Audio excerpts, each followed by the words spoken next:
আপুনি ভাবিছিল নে কেতিয়াবা মই সেই পোষ্টাৰ লগাবলৈ হাতত গজাল আৰু হাতুৰিটো লৈ পোষ্টাৰ লগাবলৈ যোৱা ল'ৰাজন আজি তেওঁ পোষ্টাৰ বয় হৈ পেলাই ৰাজনীতি কৰিবলৈ আহিছে এই বস্তুটো ভাবিছিল নে সেই যিদিনা হাতুৰিটো মাৰিছিলে আপুনি তৰুণ গগৈদেৱৰ সান্নিধ্য কেনেকৈ পালে আৰু তেখেতৰ পৰা আদৰ্শখিনি কেনেকৈ গ্ৰহণ কৰিলে আটাইতকৈ গৌৰৱৰ কথা 86ত মই পোষ্টাৰিং কৰিলোঁ আজি আকৌ মোৰ হৈ পেলাই পোষ্টাৰিং কৰিছে হোৱাটছএপে সকলোৱে এইটো মানে এইটোৱে হ'ল ভাৰতীয় জাতীয় কংগ্ৰেছ দলৰ নীতি আৰু আদৰ্শ কংগ্ৰেছ দলৰ আমাৰ এটা নীতি আদৰ্শ আৰু সততা থাকিলে কংগ্ৰেছ দলে সেই মানুহজনক যিকোনো প্ৰকাৰে সেইটো মৰ্যাদা দিয়ে সেইটো একেবাৰে নিশ্চিত সেইটো মোৰ ক্ষেত্ৰত আজি প্ৰমাণ আছে আৰু আমাৰ দলৰ এটা নিয়ম আছে যোনে যি কাম কৰে তাৰ পাছত আকৌ এনকুৱাৰী থাকেই কোন কি কাম কৰিছে কোন ক'ত গৈছে সেই এনকুৱাৰীটোৰ কাৰণে আজি ভাস্কৰ বৰুৱাই টিকট নাপালে ডেফিনেটলি কি কৰিছিলে তেখেতে এটা ভৰি কংগ্ৰেছত এটা ভৰি বিজেপিত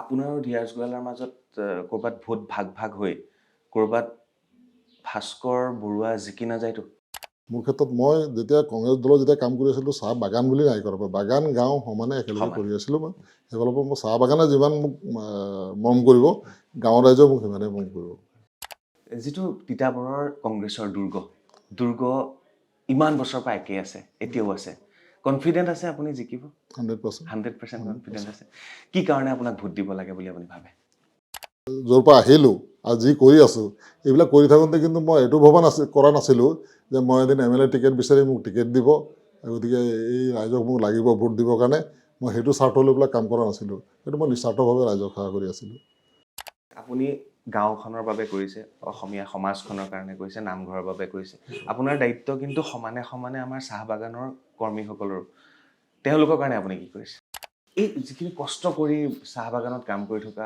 মানুহখিনি তেওঁলোকৰ কাৰণে কি কৰিব আপুনি তিতাবৰৰ প্ৰাণ এবাৰ আপুনি নামতে প্ৰাণ আছে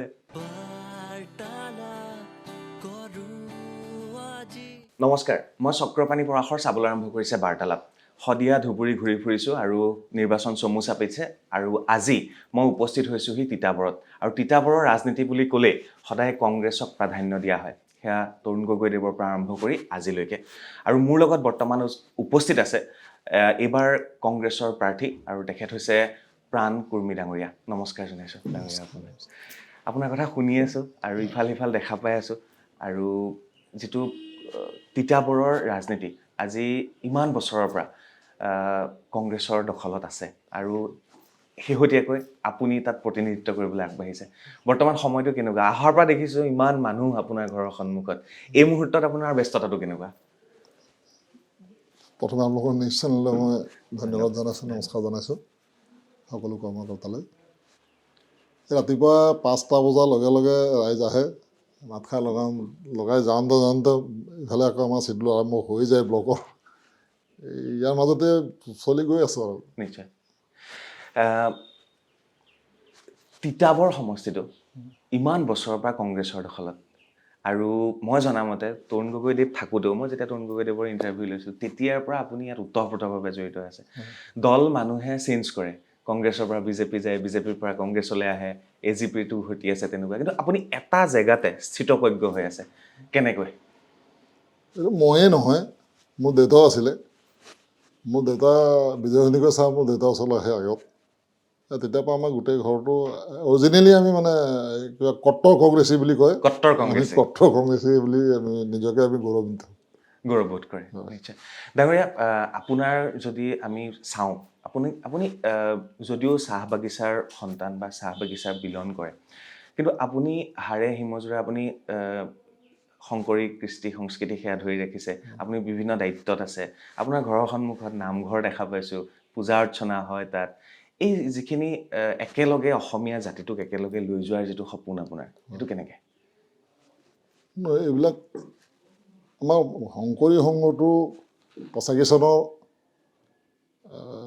25 এপ্ৰিলত মোৰ বিয়া হৈছিলে আপোনাৰ হয় 24 এপ্ৰিলৰ দিনা মই শৰণ লৈছোঁ শংকৰ সংঘত সেই দিনাৰ পৰা ধৰি আজিলৈকে শংকৰ সংঘৰ লগত আৰু গুৰু ধৰ্মৰ লগত মই সম্পূৰ্ণ জড়িত হৈ পৰিলোঁ সেইটো মোৰ নিজস্ব ব্যক্তিগত মোৰ কাৰণে জীৱনত লাগিবই এইটো জন্মতে নহয়, জন্মে জন্মে কি কৰ্মফলত কাৰ কি জন্ম হয় কোনো গম নাপায়। গতিকে আমাক ধৰ্ম লাগিবই, আৰু আমাৰ গুৰু ধৰ্ম যিটো নীতি আদৰ্শ, সেই নীতি আদৰ্শটো মই পালন কৰি আজিলৈকে আহি আছোঁ। আপুনি শংকৰ সংঘৰ দায়িত্বটো আছিলে, চ' এতিয়াও এতিয়াও আছে, এতিয়াও এতিয়াও আছে। এতিয়া আজীৱন দাতা হৈছোঁ সদস্য মই তিতাবৰ জিলাৰ। নিশ্চয় নিশ্চয়। আৰু আপোনাৰ ঘৰখনত মই আহিয়ে দেখিলোঁ আপোনাৰ 3জনী বোৱাৰী, তিনিজন সন্তান, উচ্চ শিক্ষিত সন্তান, মই সেইটো লগতে ক'ব লাগিব। আৰু তেওঁলোকক লগ পাই এনেকুৱা লাগিল গোটেই ঘৰখন এটা উচ্চ শিক্ষিত ঘৰ, পৰম্পৰা, অসমীয়া কৃষ্টি সংস্কৃতি ধৰি ৰাখিছে। আপুনি ঘৰখনৰ মুৰব্বী হিচাপে সেইটো কেনেধৰণে ঘৰখন আপুনি চম্ভালে? এইবিলাক পাতিব লাগে আজি, মই মানে সেই বস্তুটো ভাবিছোঁ, ইমান ভাল লাগিছে আহি পেলাই। চাওক, আপোনালোকে আজি দেখিছে কিবা কিবি ঘৰ দুৱাৰবিলাক, আচলতে তেনেকুৱা নহয়। মই বহুত একেবাৰে গাছ ৰোডৰ পৰা মানে বস্তাৰ পৰা আহি আজি এইটো পৰ্যায় পাইছোঁ মই। গতিকে তাৰ মাজতে এইবিলাক কৰিবৰ কাৰণে হয়তো পূৰ্বজন্মৰ কৰ্মফলো লাগিব পাৰে নেকি বুলি আমাৰ ধৰ্মৰ মানে ভাগৱত গ্ৰন্থত যিবিলাক পাওঁ, সেইবিলাকলৈ চাবলৈ গ'লে পূৰ্বজন্মৰ কৰ্মফলটো কিছুমান আছে। বৰ্তমান জন্মত যিখিনি কৰি আছোঁ সেইখিনি কৰিবৰ কাৰণে হয়তো ঈশ্বৰে মোক কৃপা কৰিছে। সেইটো ছিষ্টেমত মই কৰি যাওঁতে এইবিলাক এটাৰ পিছত এটা কৰি গৈ আছোঁ আৰু কৰ্মফল। কৰ্ম কৰি গৈ আছোঁ। মই নিজেই গম নাই পোৱা মই ক'ত গৈ আছোঁ। আপোনাৰ শৈশৱ কেনেকুৱা আছিলে সেইখিনিও জানো অকণমান, কাৰণ গোটেই এই অঞ্চলটো তিতাবৰৰ একেবাৰে বহুত ভিতৰুৱা অঞ্চল বুলিয়ে মই কৈছোঁ। ইয়াৰ পৰা আপুনি এনেধৰণে ওলাই গৈ আজি এইখিনি পৰ্যায় পোৱালৈকে শৈশৱটো কেনেকুৱা আছিলে আপোনাৰ? এইবিলাক মানে বহুত পুৰণা কথা, বহুত কথা মই পাহৰি গৈছোঁ। আমাৰ ঘৰখনৰ অৱস্থা খুবেই বেয়া আছিলে, যাৰ কাৰণে মই শিক্ষা গ্ৰহণ যেনেকৈ ধৰণে কৰিব আছে তেনেকৈ কৰিবলৈ নাপালোঁ। মোৰ মা দেউতাই বাগানতে কাম কৰিছিলে, বাগানত কাম কৰি মোক জন্ম দিলে। মই কাবেলিৰ পৰা 20 টকা ইণ্টাৰেষ্টত পইচা লৈছিলোঁ। 6 টকা ইণ্টাৰেষ্টটো কাটি দিলে, 14 টকা পইচা দিলে মোক। আমাৰ ওচৰৰে এজন মানে বদন ৰাও বুলি মানুহজন আছিলে, তেখেতৰ চাইকেল এখন আছিলে। চাইকেলখন তেওঁৰ পৰা লৈ মই নগাঁৱত বজাৰলৈ গৈ পাচলি দুটা এটা হাঁহ বা কুকুৰা তেনেকুৱা আনি পেলাই আমাৰ বেটলেন কেম্পৰ এইখিনি বজাৰ আছে, তাতে মানে বজাৰত বহোঁ। সেইখিনিৰ পৰাই মোৰ জীৱনৰ মানে আৰম্ভ, 14 টকাৰ পৰা। 14 টকা 14 টকা কাবুলিৰ পৰা পইচা আনি কাবুলী প্ৰায় 6 টকা কাবুলিক দিবলগীয়া হ'ল। কাবুলীক মানে 2 টকা 50 পইচাকৈ 8 সপ্তাহ দিবলগীয়া হ'ল। কাবুলীক 20 টকা দিবলগীয়া হ'ল, কাবুলীয়ে মোক 14 টকা দিলে। সংগ্ৰাম বহুত আছে। আছে। আৰু ঘৰত কোন কোন আছিল তেতিয়া? মা দেউতা? মা দেউতা, বাইদেউ আৰু ভণ্টি দুগৰাকী আছিলে। মাজুগৰাকী ঢুকাল, সৰুগৰাকী বিয়া দিয়া হ'ল। বাইদেউ মই অলপ চেঙিলে থাকোঁতেই বিয়া হ'ল। ল'ৰাৰ ভিতৰত মই অকলে। আপুনি তৰুণ গগৈদেৱৰ সান্নিধ্য কেনেকৈ পালে আৰু তেখেতৰ পৰা আদৰ্শখিনি কেনেকৈ গ্ৰহণ কৰিলে? মই আজি মোৰ মনত পৰিছে এই মুহূৰ্তত, মই আপোনাক ক'ব বিচাৰিছোঁ। মই যেতিয়া তৰুণ গগৈদেৱৰ মই আটাইতকৈ সৰু সাংবাদিক, মই তৰুণ গগৈদেৱৰ ইণ্টাৰভিউ লোৱা। মই যোৱাবাৰ গৌৰৱ গগৈদাৰ ইণ্টাৰভিউত মই কৈছোঁ যে তৰুণ গগৈৰ পুত্ৰ আৰু গৌৰৱ গগৈ যিটো কম্বিনেশ্যন কৰি মই এটা ভিডিঅ' বনাইছিলোঁ যোৱাবাৰ, তেওঁ শ্বেয়াৰ কৰিছিলে গৌৰৱদাই। মই প্ৰথম 86ত মই কংগ্ৰেছ কৰিবলৈ আহিলোঁ, আৰু সেই সময়ত তেখেত নাই, আজিও মই তেখেতৰ নাম মানে শ্ৰদ্ধাৰে সোঁৱৰিব লাগিব, ৰাখালাৰী ছাৰ। অ'কে। তেখেত প্ৰফেচাৰ আছিলে কলেজৰ। ৰাখালাৰী ছাৰে মোক মানে তেতিয়া উলিয়াই নি পেলাই মোক এইবিলাক কামত লগাইছিলে।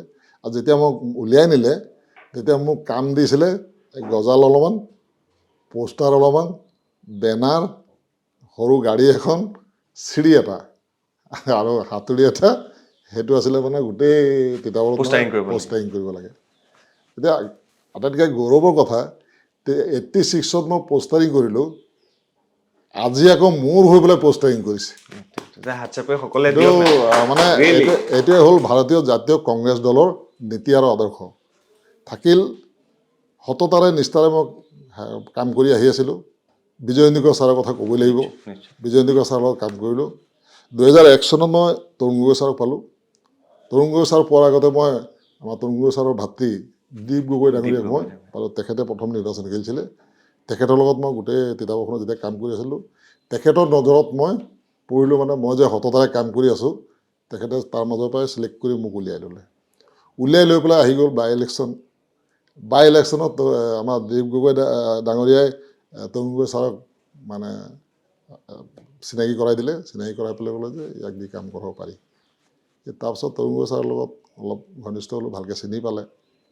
তেতিয়া মোক গোটেই মানে চাহ বাগানৰ অঞ্চল যিবিলাক এই চাহ বাগানৰ অঞ্চলবিলাক কমপ্লিটলি মোক চাবৰ কাৰণে মোক দায়িত্ব দিলে।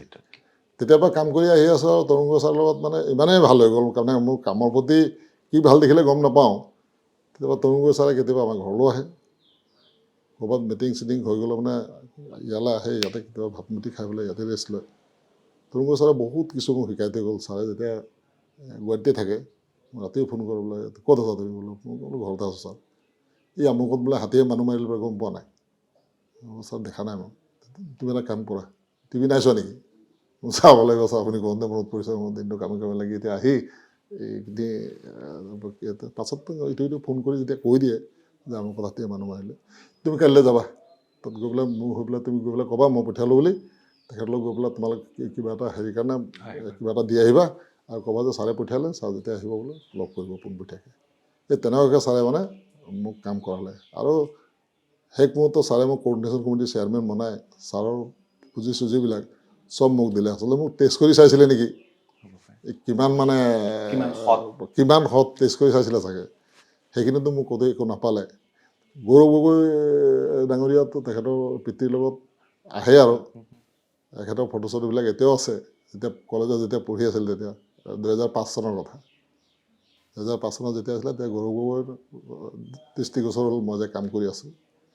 এনেকৈ কৰি আহি আহি আহি আজি ইয়াত পালোঁ। সঁচাকৈ আপোনাৰ সংগ্ৰামৰ কাহিনী আৰু সততাত থকাৰ কাৰণে এইখিনি আপুনি পাইছে। সততা ভগৱানৰ ওপৰত বিশ্বাস। কংগ্ৰেছ দলৰ আমাৰ এটা নীতি আদৰ্শ আৰু সততা থাকিলে কংগ্ৰেছ দলে সেই মানুহজনক যিকোনো প্ৰকাৰে সেইটো মৰ্যাদা দিয়ে, সেইটো একেবাৰে নিশ্চিত। সেইটো মোৰ ক্ষেত্ৰত আজি প্ৰমাণ আছে। আপুনি ভাবিছিল নে কেতিয়াবা মই সেই পোষ্টাৰ লগাবলৈ, হাতত গজাল আৰু হাতুৰিটো লৈ পোষ্টাৰ লগাবলৈ যোৱা ল'ৰাজন আজি তেওঁ পোষ্টাৰ বয় হৈ পেলাই ৰাজনীতি কৰিবলৈ আহিছে? এই বস্তুটো ভাবিছিল নে সেই যিদিনা হাতুৰিটো মাৰিছিলে? নাই বাবা, কেতিয়াও মই সপোনতো ভবা নাই। মোৰ জিলা পৰিষদ খেলিবলৈ যেতিয়া দিছিলে, জিলা পৰিষদ যেতিয়া খেলিছিলোঁ এবাৰ, তেতিয়া বৰ্তমান 22টা আছিলে জিলা পৰিষদ যোৰহাট জিলাত। আটাইতকৈ হাইষ্ট ভোটত মোক ৰাইজে জিকালে। আৰু তাকো সেই সময়ত মই মানে পৰি পেলাই দুখ পাইছিলোঁ, হেৰি হয় মানে প্লাষ্টাৰ আছিলে, পেং লৈ আছিলোঁ। তেনেকৈ গৈছে পেং লৈ 2-এখন মিটিঙে মই হেৰি কৰিব পাৰিলোঁ। গৌৰৱ গগৈ ডাঙৰীয়া আকৌ ক'লে দাদা আপুনি কেলৈ চিন্তা কৰিছে, আমি আছোঁ নহয়। গৌৰৱ গগৈ ডাঙৰীয়া ঘূৰি মেলি পেলাই কেম্পেইন কৰি পেলাই আটাইতকৈ হাইষ্ট ভোটত মোক মানে জিকালে। মই কিন্তু ভবা নাছিলোঁ মোক জিলা পৰিষদ খেলিম বুলি পেলাই তেতিয়াও। আজি আকৌ বিধায়কৰ টিকেট মোক দিব বুলি মই সপোনতো কোনোদিন ভবা নাছিলোঁ। মই কেনেকৈ খবৰ আহিছিলে আপোনাক বিধায়কৰ টিকটটো দিয়া হ'ল? সেই সময়টো কওক মোক, যে গৌৰৱ গগৈ খবৰ দিলে? গৌৰৱ গগৈ ডাঙৰীয়াই দিলে খবৰ। মোক মানে মই গমো নাপাওঁ মোক টিকেট দিব বুলি। মই একো গুণাক্ষৰ মই একো ছিগনেল পোৱা নাই। মই প্ৰিপেৰেশ্যন হৈ থকা নাই। ৰাতি প্ৰায় 9টামান বাজিছিল নেকি, মই ভাত খাই আছিলোঁ। ভাত খাই থাকোঁতে ফোনটো আহিলে, মোৰ মাজু ল'ৰাটোৱে ফোন কৰি আছিলোঁ। মই বোলো এই ৰাখা বোলে গৌৰৱ গগৈ ফোন কৰি আছে। এই ফোনটো কাটিলে, ধৰিলোঁ। মোক কৈছে দাদা আমাৰ ভাৰতীয় জাতীয় কংগ্ৰেছ দলে আপোনাক তিতাবৰৰ পৰা প্ৰাৰ্থিত্ব হিচাপে প্ৰক্ষেপ কৰিলে। আপুনি এই ভাস্কৰ বৰুৱাটো বিধায়ক আছিলেই, তেখেতৰ লগতো অলপ মাত চাত দি কথাবিলাক অলপ ঠিক ঠাক কৰি ল'ব। 15 মিনিটৰ পিছত আৰু আপোনাৰ নিউজ বাজিব। আপোনাৰ ৰিয়েকশ্যন কি আছিলে? মইতো একেবাৰে অবাক হৈ গ'লোঁ। মইতো ভবাই নাই। বোলে নহয়, আমাৰ কামবিলাক তেনেকুৱাই বোলে, আৰু যি ভাল কাম কৰে আমি তাত এৰি নিদিওঁ বোলে। সেই কথাটো ক'লে আৰু হাঁহিলে খুব। কোনোবাই কয় নহয়, ভবা কথা নহয় সিদ্ধি, বাটত আছে কণাবিধি। ভবা কথা সিদ্ধি হয়, আপুনি ভবাই নাছিল? মই ভবাই নাই। কিন্তু এইটো কেনেকুৱা দিলে, কি কথা, এইটো মোৰ কাৰণে এটা শেষ মুহূৰ্ত লাগে। মই ইয়াৰ পাৰাপাৰ একো নাপাম নেকি মই। সঁচাকৈ। আৰু গোটেইখিনি আপোনাৰ সততাৰ কাৰণে হৈছে, আপুনি ভাবে? মই সততা বুলি মই ভাবি আছোঁ। মোক সততা বুলি এতিয়া কেনেকৈ লৈছে মই গম নাপাওঁ। কিন্তু মই সততা বুলি নিজে কৈ যদি গৌৰৱ কৰোঁ, সেইটো বৰ সুবিধাজনক নহ'ব। মই কৰা কামখিনিত হয়তো ক'ৰবাত নাই ক'ৰবাত কিবা ভাল পাইছে, বিশ্বাস আছে দলৰ। আৰু আমাৰ দলৰ এটা নিয়ম আছে, যোনে যি কাম কৰে তাৰ পাছত আকৌ এনকুৱাৰী থাকেই। কোন কি কাম কৰিছে, কোন ক'ত গৈছে, সেই এনকুৱাৰীটোৰ কাৰণে আজি ভাস্কৰ বৰুৱাই টিকট নাপালে? ডেফিনেটলি। কি কৰিছিলে তেখেতে? এটা ভৰি কংগ্ৰেছত, এটা ভৰি বিজেপিত। ৰাতি 12টা বজাত, 1টা বজাত যদি বিজেপিৰ চিফ মিনিষ্টাৰ ঘৰলৈ যদি যায়, বিজেপিৰ চিফ মিনিষ্টাৰলৈ যদি তেওঁ যদি ৰিলেশ্যন মানে কাম যদি আছে বিধায়ক হিচাপে, পোনপটীয়াকৈ দিনতে কথা পাতিব লাগে। ভাস্কৰ বৰুৱাই সেইবিলাক কৰিছিলে, মানে চোৱাংচোৱা টাইপ আছিলে। আৰু যিটো গৌৰৱ গগৈ সহ্য নহ'ল। সেইটো আৰু আমাৰ দলত, যিকোনো দলে এটা দলত থাকিলে নিজৰ দলৰ হৈ মানে থিয় হৈ পেলাই যদি ষ্টেং দিয়ে তেতিয়া বেছি ভাল। ভাস্কৰ বৰুৱা যেতিয়া ইয়াত বিধায়ক হৈ আছিলে, চিটিং MLA আছিল তেখেত, আৰু তেখেতে ইয়াত কাম কি কৰিলে মোক সেইটো কওকচোন। মই এতিয়া আহোঁতে মই যিখিনি ৰাস্তা দেখিলোঁ, মই বেয়া নাপাব আপুনি, আপোনাৰ ঘৰলৈ সোমাই অহা ৰাস্তাটোৰে অৱস্থা নাই। কৈছিলোঁ মই, কৈছিলে আপুনি বনাই দিবলৈ? মই কেইবাবাৰ কৈছিলোঁ, মই বোলো অন্তত এটা কাম কৰক, যদি আপুনি নোৱাৰে তেতিয়া শিল 2 গাড়ীমান 4 গাড়ীমান পেলাই পেলাই ময়ে পুতি ল'ম। নাই নাই মই তোমাৰ আপোনাকো কৰিব নিদি? মোকো কৰিব নিদিলে, নিজেও নকৰিলে। আমাৰ ৰাইজৰ ওচৰলৈ আহি পেলাই নামঘৰত সোমাই পেলাই নামঘৰত আমুক কৰিম ঢেৰ কৰি গ'ল, একো নকৰিলে। তাৰপিছতে মই আহিলোঁ অকণমান, মই ধীৰাজ গোৱালাৰ কথাও পাতিব বিচাৰিছোঁ। বিজেপিৰ ফালৰ পৰা ধীৰাজ গোৱালাক প্ৰাৰ্থিত্ব দিয়া হ'ল। আপোনাৰ আৰু ধীৰাজ গোৱালাৰ মাজত ক'ৰবাত ভোট ভাগ ভাগ হৈ ক'ৰবাত ভাস্কৰ বৰুৱা জিকি নাযায়তো? মই ভবা নাই। ধীৰাজ গোৱালা আহিছে সংগঠন, কালি পৰহিলৈকে সংগঠন কৰি আছিলে। আজি তাৰিখত চাহ বাগানবিলাকো ধীৰাজ গোৱালা কি কৰি গ'ল চাহ বাগানৰ ৰাইজৰ কাৰণে, বহুত মানে কৰিবলগীয়া কৰণীয় আছিলে। চাহ বাগানৰ কাৰণে কোনোদিনে মাত নামাতিলে। কথাবিলাক বাগানলৈ যেতিয়া মই গৈছোঁ তেতিয়া বাগানৰ ৰাইজে কয়, এইফালৰ পৰা ৰাইজে বিচাৰ কৰিব চাগে। দ্বিতীয়তে থাকিল অকল চাহ বাগান বুলি নহয়, মোৰ ক্ষেত্ৰত মই যেতিয়া কংগ্ৰেছ দলত যেতিয়া কাম কৰি আছিলোঁ, চাহ বাগান বুলি নাই কৰা, বাগান গাঁও সমানে একেলগে কৰি আছিলোঁ মই। সেইফালৰ পৰা মই চাহ বাগানে যিমান মোক মৰম কৰিব, গাঁৱৰ ৰাইজেও মোক সিমানেই মৰম কৰিব। আপোনাক অকণমান মই বেলেগ ধৰণে উপস্থাপন কৰিব বিচাৰিছোঁ। আপুনি নামঘৰত সোমাই আপুনি ঘোষা গায়? গাওঁ। আমাৰ শৰণৰ কথাবিলাক মানে মোক এফাকে শুনাওক না। যাদৱ যদুনন্দন মাধৱ মধুসূদন, তুমি নিত্য নিৰঞ্জন নাৰায়ণ, তোমাত লৈলো শৰণ, ইবাৰ কৰোণাময় হৰি কমলাপতি, মুখে নাচাৰিবা নাৰায়ণ, অৰুণ চৰণ তলে হৰি কমলাপতি, সত্যে সত্যে সত্যে পঢ়িলো শৰণ। এই কথাবিলাক আমাৰ আহি যায়। কুৰ্মী ডাঙৰীয়াই গাঁও আৰু বাগানক কেতিয়াও ভাগ ভাগ কৰা নাই। গাঁও আৰু বাগানক ভাগ ভাগ নকৰাৰ কাৰণে তিতাবৰত আজিৰ তেখেতৰ এই অৱস্থা। আৰু তেখেতক সকলোৱে লগ পাবলৈ আহিছে আৰু তেখেতক এইবাৰ ভাবিছে যে তেখেতক ইয়াৰ পৰা জিকাই আনিব সকলোৱে। যিটো তিতাবৰৰ কংগ্ৰেছৰ দুৰ্গ ইমান বছৰৰ পৰা একেই আছে, এতিয়াও আছে। কনফিডেণ্ট আছে আপুনি জিকিব? 100%। 100% কনফিডেণ্ট আছে। কি কাৰণে আপোনাক ভোট দিব লাগে বুলি আপুনি ভাবে? এক নম্বৰটো হ'ল, মই কোনটো ষ্টেজৰ পৰা আহিলোঁ তিতাবৰৰ ৰাইজে মোক ভালকৈ জানে, আৰু মই কি কৰি আছোঁ সেইটোও জানে। থাকিল কথা, মই ৰাইজৰ মাজত সোমাই যিখিনি কাম কৰি আছিলোঁ, আজি 91 চনত মই ইটা ভাটা এইবিলাক কাম আৰম্ভ কৰিলোঁ। সেইখিনিৰ পৰা মই মোৰ যিটো ইনকম, মোৰ যিটো আয়, এই আয়টোৰ পৰা এটা অংশ মই এই অনুষ্ঠানে প্ৰতিষ্ঠানে, ধৰ্মীয় অনুষ্ঠান প্ৰতিষ্ঠান, দল সংগঠনো কিবা পাতে, তো চবতে চবৰ লগতে মিলি চলি আছিলোঁ। তো সেইফালৰ পৰা মই অহা য'ৰ পৰা আহিলোঁ আৰু যি কৰি আছোঁ, এইবিলাক কৰি থাকোঁতে কিন্তু মই এইটো কৰা নাছিলোঁ যে মই এদিন MLA টিকেট বিচাৰি মোক টিকেট দিব, গতিকে এই ৰাইজক মোক লাগিব ভোট দিবৰ কাৰণে, মই সেইটো স্বাৰ্থ লৈ পেলাই কাম কৰা নাছিলোঁ। সেইটো মই নিস্বাৰ্থভাৱে ৰাইজক সেৱা কৰি আছিলোঁ।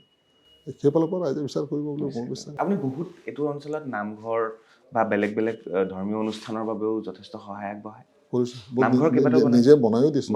নামঘৰ বনাই দিছে। মানে আমাৰ কথাটো হ'ল কি, আমাৰ গুৰু ধৰ্মৰ যিটো শিক্ষা দিয়া আছে, আমি কিবা কাম কৰোঁ, আমি কাৰো ওচৰত প্ৰকাশ কৰিব নোৱাৰোঁ। আমি কিবা কাম কৰোঁ, আমি ফেচবুকত ফটোটো মাৰি আমুকে দান দিলে বুলি আমি দেখুৱাব নোৱাৰোঁ। আমাৰ দানটো হ'ল গুপুত, আমাৰ দেখা চাৰ নহয়, লুকা চাৰ। সেইকাৰণে আপোনাক এই কথাকেইটা, মই দানৰ কথাটো আপোনাক খুলি নকওঁ। বুজি পাইছে? মোৰ দুখ হ'ব এইটো দিলে মানে মোৰ যিখিনি দিলোঁ মই অথলে যাবগৈ। বুজি পাইছে? মানে মই কোনোবাই আহে মোৰ ওচৰলৈ, কিবা অনুষ্ঠান প্ৰতিষ্ঠানৰ কাৰণে ৰিচিপ্ট এখন দিবচোন, মোৰ ৰিচিপ্ট নালাগে। ৰিচিপ্ট দিয়াজনে দিব নহয়, য'ত ৰিচিপ্ট হ'ব লাগে তাতেই হ'ব লাগে বোলো, আপোনালোকৰ ৰিচিপ্টটো মই কি কৰিম বোলো। আৰু এইবিলাক মই কোনোদিনে হিচাপো নাৰাখোঁ। আপুনি পৃথক ৰাজনীতি, মানে পৃথক নেতা, ধৰক আজিকালি নিজৰ ঢোল নিজে পিতে মানুহে, নেতাই নিজৰ গুণানুকীৰ্তন নিজেই কৰে। নিজৰ ছ'চিয়েল মিডিয়াত আজি যদি কিবা এটা দিছে, সেইটো ছ'চিয়েল মিডিয়াত নিদিয়াকৈ তেওঁলোকে নেৰে, নিজৰ লগত কেমেৰা পাৰ্চন ৰাখি। তো আপুনি দি পেলাইও তাৰ প্ৰশংসা বুটলিবলৈ আপুনি বেয়া পায়? বেয়া পাওঁ মই এইবিলাক। দিলে মানে ৰাইজে জানিব নালাগে নহয়, য'ত দিলোঁ সেই সমাজখনে জানিলে, আৰু বাকী যিজনে জানিব লাগে সেইজনে জানি চব চায়ে আছে, তাৰপাছত আৰু প্ৰশংসা বুটলিলে কি আছে। সেইটো কাৰণে মই এইবিলাক মানে কোনোদিনে হেৰি নকৰিলোঁ। আজি কথা প্ৰসংগত আপোনাক কৈছোঁ মই, এইটো পৰা মোৰ তিতাবৰৰ কথা। আমাৰ আঠখেলীয়া নামঘৰৰ নাম শুনিছে? আঠখেলীয়া নামঘৰৰ ৰাইজে এবাৰ আমাৰ ঘৰত নাম থৈছিলে, ঘৰত ৰাজহুৱা নাম মানে ঘৰত পাতিছিলোঁ। তেখেতসকলৰ প্ৰায় 20জনীয়া দল এটা আহিছিলে, গোটেই কমিটিখন। সেইবিলাক ক'লে আপোনাৰ ওচৰলৈ আহিছিলোঁ আমি কিবা কথা এটাৰ কাৰণে চাহ তাহ খোৱালোঁ ক'লে বোলে আমাৰ আপুনিতো বহুত অনুষ্ঠান প্ৰতিষ্ঠান কিবা কিবি কৰি থাকে যে আমাৰো এটা বৰ অসুবিধা হৈ আছে বোলে কৰি দিব নেকি বোলে কওকচোন বোলে আমাৰ বোলে লেট্ৰিন বাথৰুম ইউৰিনেল পানী এইকেইটাৰ কাৰণে বৰ যথেষ্ট সমস্যা হৈছে আঠখেলীয়া নামঘৰৰ ভিতৰত আমাক সেইটো যদি কৰি দিয়ে আমি নথকা আনন্দিত হ'লহেঁতেন মই চিন্তা কৰিলোঁ মোক একেবাৰে চেঙেলীয়া কালৰ পৰাই মাজত নৈবিলাক আছে কেইবাখন দুখন তিনিখনমান নৈ পাৰ হৈ যাব লাগে হাকো আপোনালোকে জানে নহয় বাঁহৰ হাকো দিয়া হাকোত চাইকেল কাণত তুলি পেলাই সেই আঠখেলীয়া নামঘৰলৈ যাওঁ তেতিয়া বাঁহৰ আছিলে বাঁহৰ চাৰিওফালে ইমান ওখকৈ মানে গাদৰি বেৰি দি সেই তেতিয়াৰ পৰাই মই আঠখেলীয়া নামঘৰলৈ যাওঁ মই পটককৈ মই মনত কৰিছোঁ মইতো আঠখেলীয়া নামঘৰত ইমান বছৰ একদম সৰুৰ পৰাই গৈ আছোঁ তেখেতৰ মই নিজেই গৈ কিবা এটা ক'ব লাগিছে তেখেতসকলে নিজে আহি যেতিয়া কৈছে ইয়াতকৈ মোৰ ভাগ্য কি মই বোলো মই পৰহিলৈ যাম আপোনালোকে বহিব মিস্ত্ৰী এজন তাতে ঠিক কৰি ৰাখোঁ সেই জোখ চোখ ল'লে আৰু চৰ্দালাইকে লেট্ৰিন বাথৰুম ইউৰিনেল চিউৰিনেল বনাই পানী টেংকি চেংকি দি চেটিং কৰাৰ পিছত আকৌ নামঘৰীয়া আহি ক'লে চবকে চব দিলে বোলে মোকো কিবা এটা দিয়ক বোলো আপোনাক কি দিব লাগে এই ৰাতিপুৱা বোলে এখেতসকলে নাহে নহয় বোলে ৰাতিপুৱা ঠাণ্ডা দিনত ময়ে আহোঁ সোনকালে বোলে মোক অকণ গৰম পানীত গা ধুব পৰা ব্যৱস্থাটো কৰি দিয়ক বোলে গিজাৰটো লাগে তাৰপাছত এইটোও বহাই দিলোঁ এই তেওঁলোক আজি কথা কোৱাৰ কাৰণে মই গৈছোঁ দেই মই কিন্তু ক'বলৈ এইবিলাক মই আজি সেইকাৰণে উলিয়াবলৈ আহিছোঁ আপোনাৰ বিষয়ে আৰু মানুহে জানক ঠিক আছে আপুনি গাঁওখনৰ বাবে কৰিছে অসমীয়া সমাজখনৰ কাৰণে কৰিছে নামঘৰৰ বাবে কৰিছে আপোনাৰ দায়িত্ব কিন্তু সমানে সমানে আমাৰ চাহ বাগানৰ কৰ্মীসকলৰ তেওঁলোকৰ কাৰণে আপুনি কি কৰিছে চাহ বাগানত আনন্দ মানে তেওঁলোকে কোনো অনুষ্ঠান প্ৰতিষ্ঠান বনাবৰ কাৰণে মোৰ ওচৰত নাহে বেছি ধৰা আৰু থাকিল কথা তৰুণ ছাৰ যেতিয়া এই 15টা বছৰ যেতিয়া মুখ্যমন্ত্ৰী হৈছিলে পিছৰ 5টা বছৰ যেতিয়া বিৰোধীত বহিছিলে এই 20টা বছৰটো আমি আৰু যাক যেনেকৈ যি লাগে আমি দিয়ে আছিলোঁ সেইকাৰণে বাগানৰ ৰাইজে বৰকৈ নাহে মোৰ ওচৰত এইটো বিষয়ে নাহে খালি কাৰোবাৰ বেমাৰ চেমাৰ হ'লে মানে কিবা অসুবিধা পালে সেইটো কাৰণে আহে এইবিলাকত মই ক'ত কিমান কৰিলোঁ মই আপোনাক এইবিলাক হিচাপ দিব নোৱাৰে মোৰ মনতো নাই এইবিলাক এই মানে নিজে নিজে কয় মই কাৰোবাৰ স্কুল মানে বছৰি কিছুমান স্কুলৰ ল'ৰা ছোৱালী মানে মেট্ৰিক পাছ কৰে হায়াৰ ছেকেণ্ডেৰী পাছ কৰে পিছত ফিজ মানে এডমিশ্যন ল'বৰ কাৰণে যেতিয়া দিগদাৰ হৈ যায় তেনেকুৱা কিমান কৰি দিওঁ সেই টাইমটো কোনো ঠিক নাই ঠিক আছে সেইটো ক'ব নালাগে এতিয়া শ্ৰীমন্ত শংকৰদেৱ সংঘৰ মানে জিলাৰ যোগেদি মই মোৰ ছোৱালী এগৰাকী আছিলে বৰ্তমান এই সংসাৰত নাই অঞ্জলি কুৰ্মী তাইৰ নামত মই এটা ন্যাস কৰিছোঁ শিক্ষা ন্যাস এই শিক্ষা ন্যাসটো মানে বছৰি মেট্ৰিক হায়াৰ ছেকেণ্ডেৰী পাছ কৰা ল'ৰা ছোৱালীবিলাকক তাৰ পৰাই মানে অভিনন্দন জনোৱা ব্যৱস্থাটো শ্ৰীমন্ত শংকৰদেৱ সংঘক মই দিলোঁ শংকৰদেৱ সংঘৰ যোগেদি মানে এইটো অভিনন্দন অনুষ্ঠান জনাওক আৰু তাৰ পৰা যিটো ইণ্টাৰেষ্ট আহে অন্তত 4গৰাকী 5গৰাকী একেবাৰে দুখীয়া ল'ৰা ছোৱালী উচ্চ শিক্ষাৰ কাৰণে যদি কোনোবা যদি অসুবিধা পায় ই তাৰ পৰা এটা মানে ইণ্টাৰেষ্টৰ প্ৰয়োজন তাৰ পৰা মানে তেওঁলোকৰ দিবৰ ব্যৱস্থাটো হওক আৰু সেই ফাণ্ডটোৰ পৰা বছৰি গ্ৰোথটো বনাই গৈ আছে আৰু মই ক'লোঁ যে যেতিয়ালৈকে মই গ্ৰোথ কমপ্লিট নকৰোঁ আপোনালোকে তাত হাত নিদিব তেতিয়ালৈকে মই নিজাববীয়াকৈ এই অনুষ্ঠানটো মই আপোনালোকক পাতি থাকিম বছৰি আৰু যেতিয়া তাৰ গ্ৰোথটো হৈ যাব তাৰপিছত আপোনালোকে নিজে চলাব অট'মেটিকেলি চলিব ঠিক আছে মোক আপুনি চাহ বাগানৰ ৰাইজৰ কাৰণে কি কৰিছে ক'ব নালাগে কিন্তু আপুনি বিধায়ক হোৱাৰ পিছত এইসকল লোকৰ কাৰণে যি আজিও মজুৰি তেওঁলোকৰ কম মাটি পট্টা দিম বুলি কৈছে বহুতে পাইছে বহুতে পোৱা নাই এই যিখিনি কষ্ট কৰি চাহ বাগানত কাম কৰি থকা মানুহখিনি তেওঁলোকৰ কাৰণে কি কৰিব আপুনি চাহ বাগানৰ মানুহখিনি মই নিজেই চাহ বাগানত জন্ম মই বস্তাৰ পৰা শুইহে আজি ইয়াত গতিকে চাহ বাগানৰ মানুহখিনি কি পৰিস্থিতিত জীয়াই আছে এইটো মোতকৈ আৰু ভালকৈ কোনো নাজানে সেই মানুহখিনিৰ কাৰণে আমি আলোচনা কৰি আছিলোঁ আমাৰ গুৰু গগৈ ডাঙৰীয়াৰ লগত আলোচনা কৰিছোঁ সেই মানুহখিনিৰ কাৰণে এই 351 টকা যিটো মজুৰি কথা কৈছে এতিয়াতো আমাৰ 500 টকা 5টা গ্যাৰাণ্টিত আমাৰ 500 টকা মজুৰি আমাৰ ঘোষণা কৰিছে সেইখিনি কৰিব যদি আমাৰ গুৰু গগৈ ডাঙৰীয়াই কৰিব আৰু থাকিল কথা এতিয়া মই বাগানবিলাকত গৈ দেখিছোঁ মানে তিতাবৰ আমাৰ ডিলিমিটেশ্যনত মানে যোৰহাট সমষ্টি মৰিয়নি সমষ্টিৰ পৰা ভালেমান বাগান আমাৰ তিতাবৰ সোমাইছে বিশেষকৈ ATC বাগানকেইটাৰ অৱস্থা দেখিছোঁ তৰুণ গগৈ ছাৰ মুখ্যমন্ত্ৰী হৈ থাকোঁতে প্ৰত্যেকটো বাগানত মানে 30 একৰ 40 একৰ 50 একৰ হেক্টৰকৈ মানে মাটি নতুনকৈ বাগান খুলি দিছিলে গোটেইকেইটাই দিছে বাগান গোটেইকেইটাতে চবতে এটা এটা ছেকশ্যন নতুন বনাই দিছিলে এই গভৰ্ণমেণ্টখন আহি 10টা বছৰত বাগান নিজে কিনিছে কিন্তু সেই বাগানবিলাকত একোৱেই নাই 205 টকা হাজিৰা তেওঁলোকে পাইছিলে 250 টকা হাজিৰা আমাৰ কোম্পানী বাগানবিলাকে পায় গতিকে ATC কামটো সমানেই কৰিব লাগে কিন্তু মেজৰিটি কিয় ডিফাৰেঞ্চ দুইটাৰ মাজত সেই কথাবিলাক আমাৰ গৌৰৱ গগৈ ডাঙৰীয়াই জানে, তেখেতৰ লগত মই আলোচনা কৰিছোঁ। আৰু গৌৰৱ গগৈ ডাঙৰীয়াই যথেষ্ট চাহ বাগানখিনিৰ ওপৰত গুৰুত্ব দিছে, আৰু বিশেষকৈ ATC আৰু এণ্ড্ৰইল কোম্পানী গভট অফ ইণ্ডিয়াৰ যিখিনি বাগান, সেই বাগানবিলাক আৰু এই দুটা বাগানৰ ওপৰত আজিলৈকে আপোনাৰ মই জনাত আমাৰ ইয়াৰ পৰা সাংসদ ধেৰ গৈছে, আমাৰ চাহ জনগোষ্ঠীৰ সাংসদো আছে, মন্ত্ৰীও আছে, কিন্তু এই মানুহখিনিৰ হকে কিন্তু কোনোদিনা মাত মতা মই নেদেখিলোঁ। কিন্তু গৌৰৱ গগৈ ডাঙৰীয়াই আকৌ মাতিছে। তো গৌৰৱ গগৈ ডাঙৰীয়াৰ ওপৰত মাতাৰ কাৰণে আজি বাগানবিলাকত যেতিয়া গৈছোঁ, গৌৰৱ গগৈৰ নাম মানে আমি ভাৰতীয় জাতীয় কংগ্ৰেছৰ পৰা আহিলোঁ বুলি কওঁতে চিধাই প্ৰথম ধ্বনিটো গৌৰৱ গগৈ জিন্দাবাদ। যে গৌৰৱ গগৈৰ প্ৰতি তেওঁলোকৰ বিশ্বাস আছে আৰু অন্তৰত গৌৰৱ গগৈ সোমাই গ'ল। বুজি পাইছোঁ। সমানে মই সোধোঁ, সমানে দেখিছোঁ পৰহি ভিডিঅ' প্ৰধানমন্ত্ৰী আহিছে, চাহ বাগানৰ পাত তোলা মহিলাসকলৰ সৈতে গীত পৰিৱেশন কৰিছে। এইখন বিজেপি চৰকাৰে চাহ বাগানৰ যিটো ঝুমুৰক বিশ্বৰ দৰবাৰত প্ৰতিষ্ঠা কৰাৰ চেষ্টা কৰিছে। 3 নম্বৰতে মাটিৰ পট্টা প্ৰদান কৰিছে। এইখিনি কিমান ফলপ্ৰসূ হৈছে বাগানৰ ভিতৰৰ অঞ্চলত আপুনিতো ভালকৈ জানে, এবাৰ প্লিজ কওক। আপুনি মাটিৰ পট্টাটো পাইছেনে মানুহে? মাটিৰ পট্টাটো তেওঁলোকে বেলেগতো ক'তো দিয়াব নোৱাৰিলে, কোম্পানী বাগানততো হাত দিবই পৰা নাই।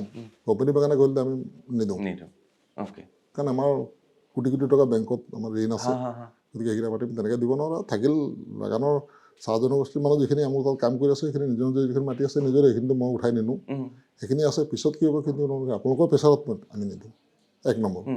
2 নম্বৰ, 2014 চনত যেতিয়া মানে ক্ষমতালৈ আহিবৰ কাৰণে যেতিয়া মোদী ডাঙৰীয়াই আৰু আমাৰ বিজেপিৰ নেতাসকলে, আমাৰ সৰ্বানন্দ সোণোৱালে হওক, আমাৰ হেমন্ত বিশ্ব শৰ্মা ডাঙৰীয়াই আমাৰ চাহ জনগোষ্ঠীৰ কাৰণে অকণমান গ্যাৰাণ্টি দিছিলে যে আমাৰ গভৰ্ণমেণ্ট আহিলে 100 দিনৰ ভিতৰত 351 টকা মজুৰি বৃদ্ধি কৰিম, আমাৰ গভৰ্ণমেণ্ট আহিলে 100 দিনৰ ভিতৰত জনজাতিকৰণ দিম, আমাৰ গভৰ্ণমেণ্ট আহিলে 100 দিনৰ ভিতৰত আপোনালোকৰ নিজৰ নিজৰ বহি থকা মাটিখিনি, আপোনাৰ নিজৰ মাটি নাই, আপোনালোকৰ মাটিকেইটা ম্যাদী কৰি দিম।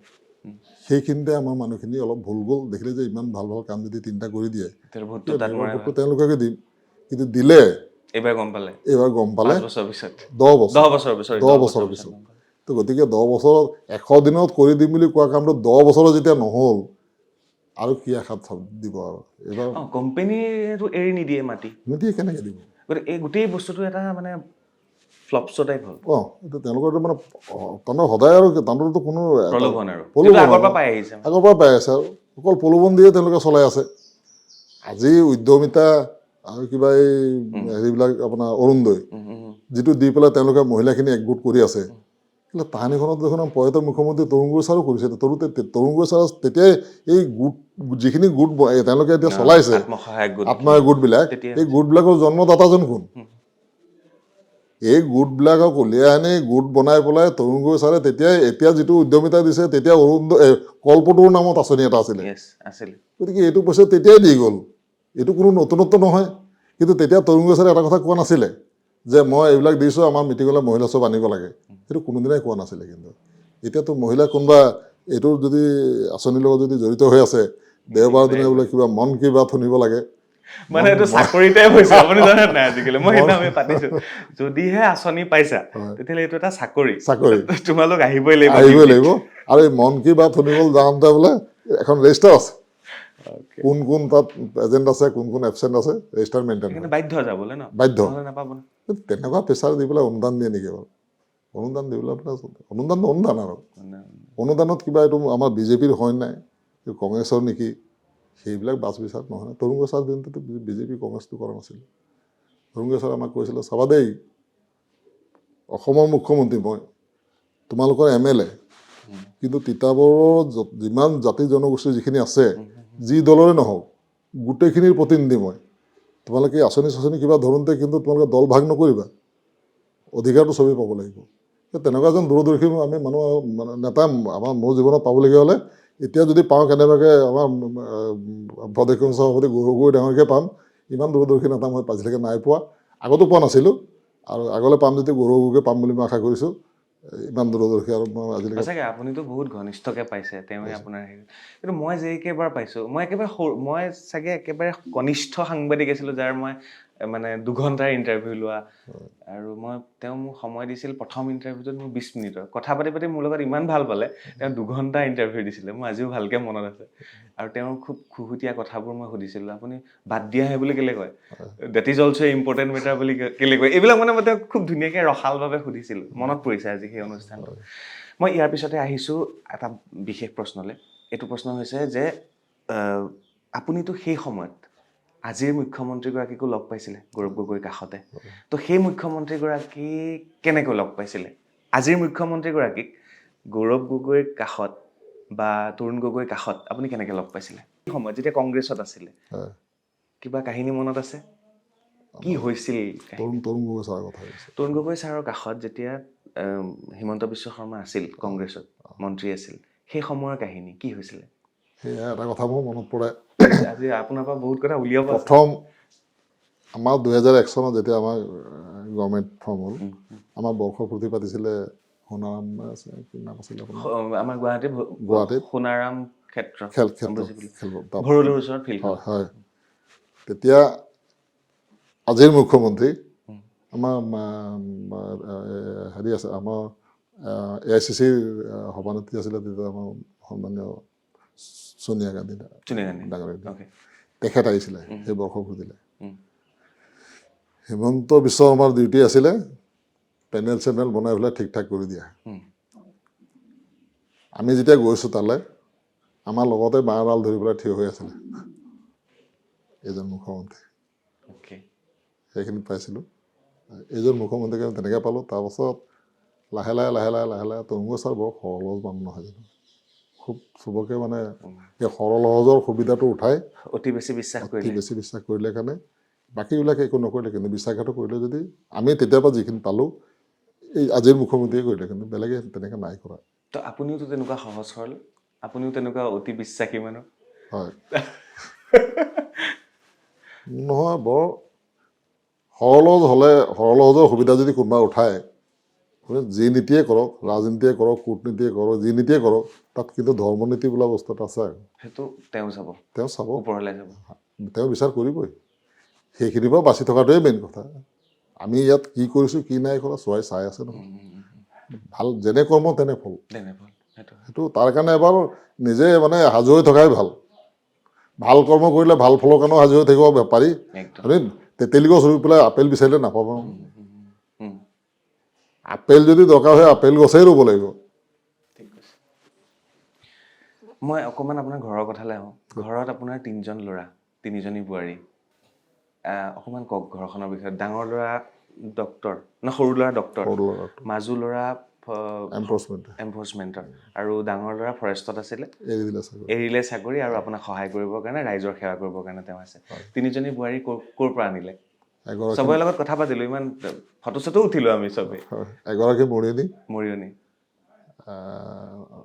এই মাজুগৰাকী তাই মাকো আমাৰ জিলা পৰিষদৰ সদস্য হৈছিলে কংগ্ৰেছতে আছিলে আৰু ডাঙৰগৰাকী আমাৰ তিতাবৰৰে এই নামচুঙি গাঁও পঞ্চায়ত বুলি কয় তাই মাকো গাঁও পঞ্চায়তৰ সভানেত্ৰী আছিলে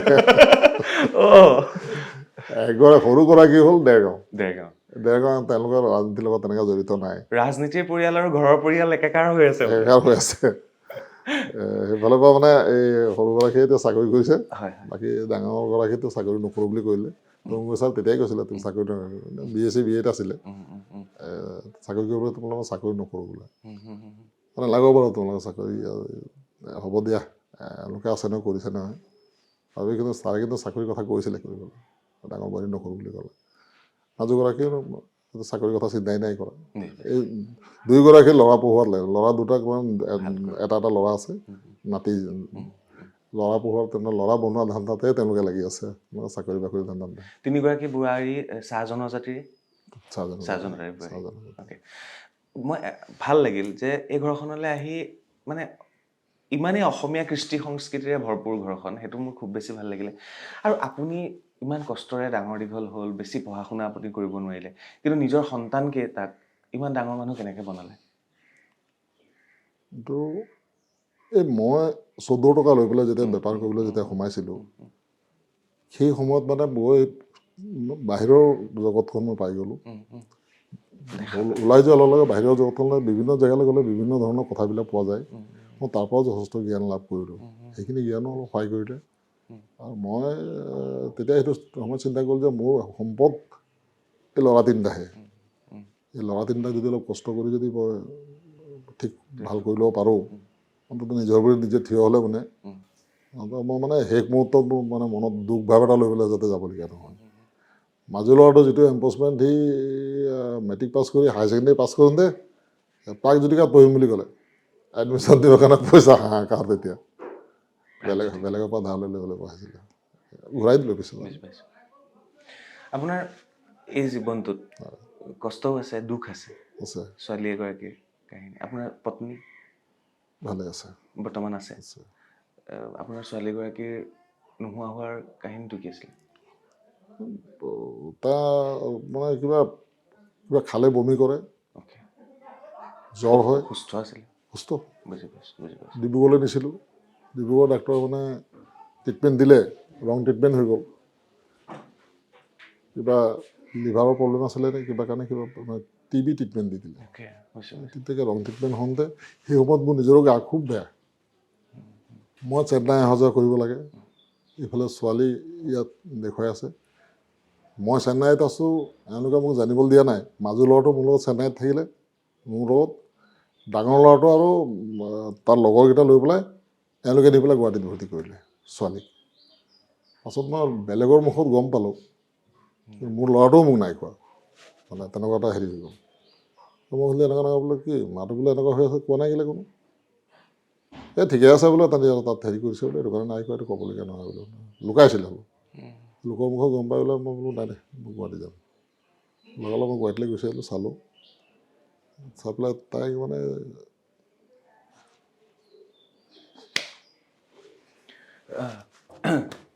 মই বেয়া নাপাব, মই জাষ্ট সুধিবলৈ চেষ্টা কৰিলোঁ, প্লিজ মাফ কৰিব।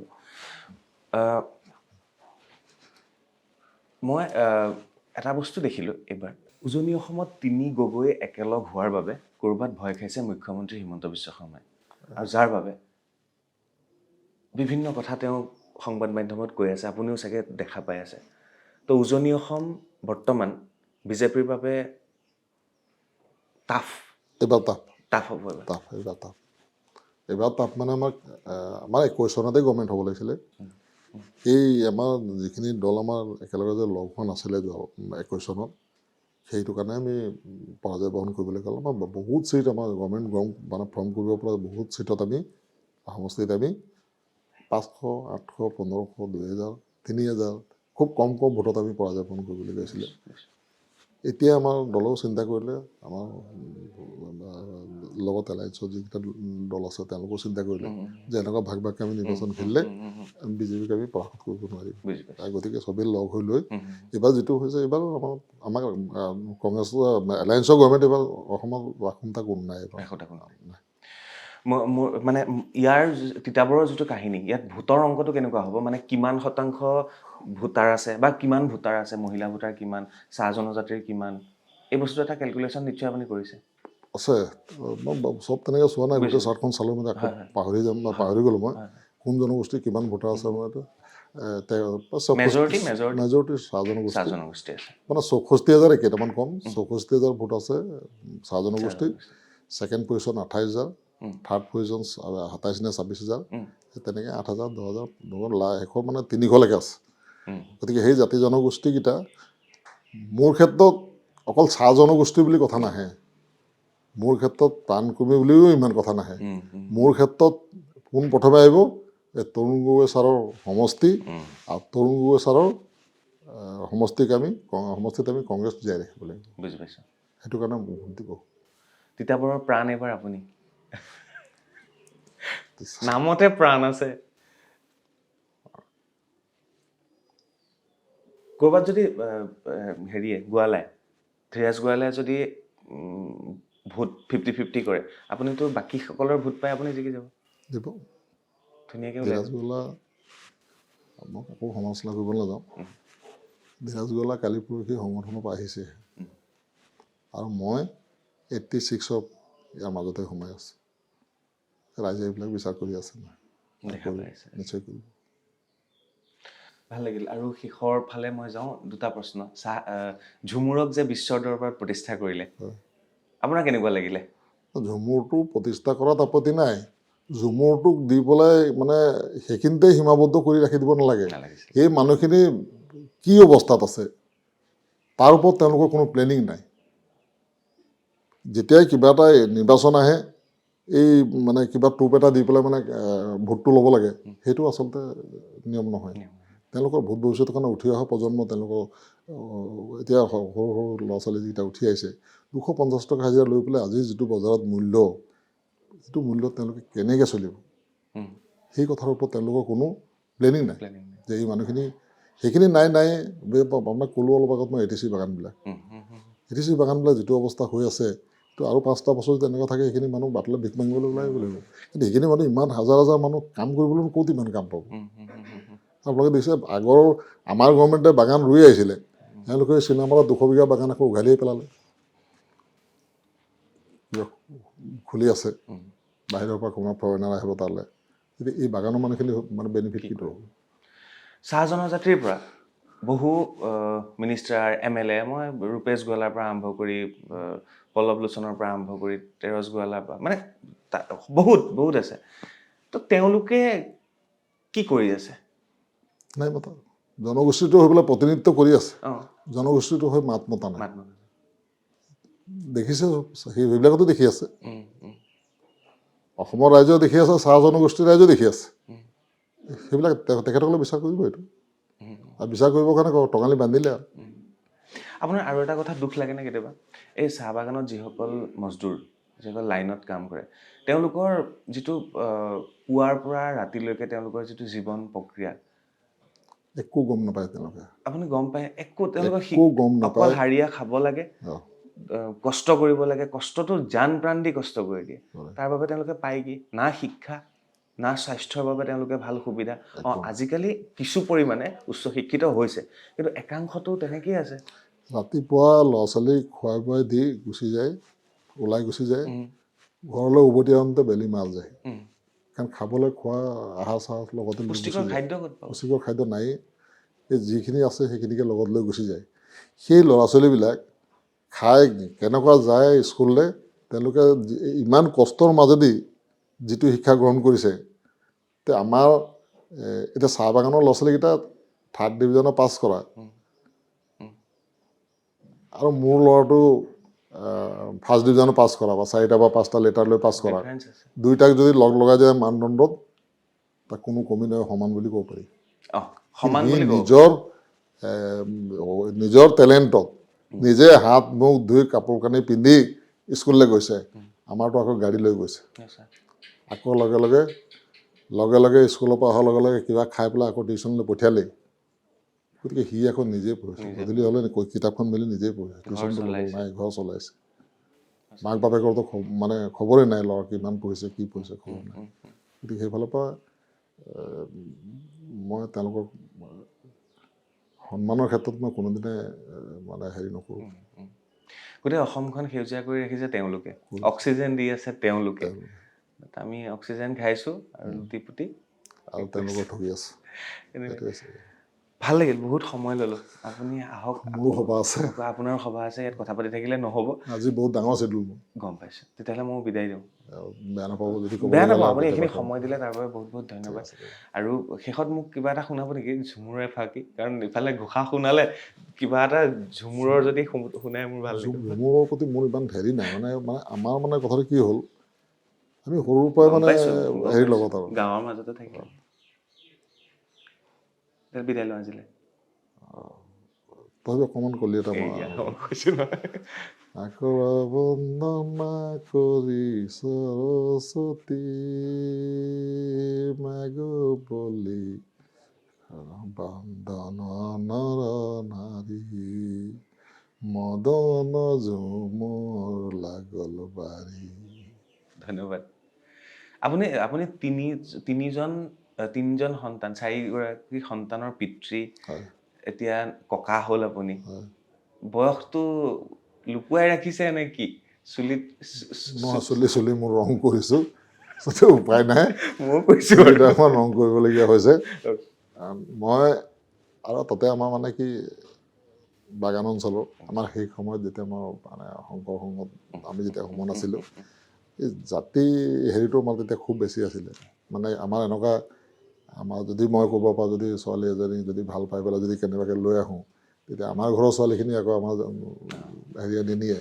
সেইটো কাৰণে আমাৰ মা দেউতা মানে খুব চিন্তা আছিলে যে মানে আমাৰখিনি মানে খুব মানে কম বয়সতে বিয়া পাতিবলগীয়া হৈছিলে সেইটো কাৰণে মই আজি মানে খুব সোনকালে ককা বনি হৈ গ'লো ধন্যবাদ আৰু সময় নলওঁ আৰু এয়া বিদায় ল'ব বিচাৰিছোঁ আপুনি খুব ধুনীয়াকৈ সেই হাঁহি মাৰি তিতাবৰৰ পৰা আহক সেয়া আশা কৰিছোঁ আৰু বিৰোধীৰ আসনখন হয়তো চহকী কৰক বিৰোধী বুলি আপুনি কোৱা নাই বাট এইবাৰ চৰকাৰ আপোনালোকে বনাব বুলি কৈছে গতিকে খুব ভালকৈ আপোনালোকে আহক সেয়া আশা কৰিছোঁ আৰু তিতাবৰত যিহেতু দুৰ্গ কংগ্ৰেছৰ দুৰ্গ তিতাবৰ গতিকে তৰুণ গগৈদেৱৰ পৰা আৰম্ভ কৰি আজি এখেতলৈকে গতিকে ইয়াত সেই বস্তুটো আপোনালোকে গমেই পাইছে গতিকে মই আশা কৰিছোঁ যে প্ৰাণ কুৰ্মী ডাঙৰীয়া তিতাবৰৰ বাবে প্ৰাণ হওক সেইটো আশা কৰিছোঁ আৰু বিদায় লৈছোঁ চাই থাকিব বাৰ্তালাপ আৰু বিভিন্নজনৰ সৈতে আমি পলিটিকেল পডকাষ্ট কৰি আছোঁ আজিলৈ বিদায় লৈছোঁ ধন্যবাদ থেংক ইউ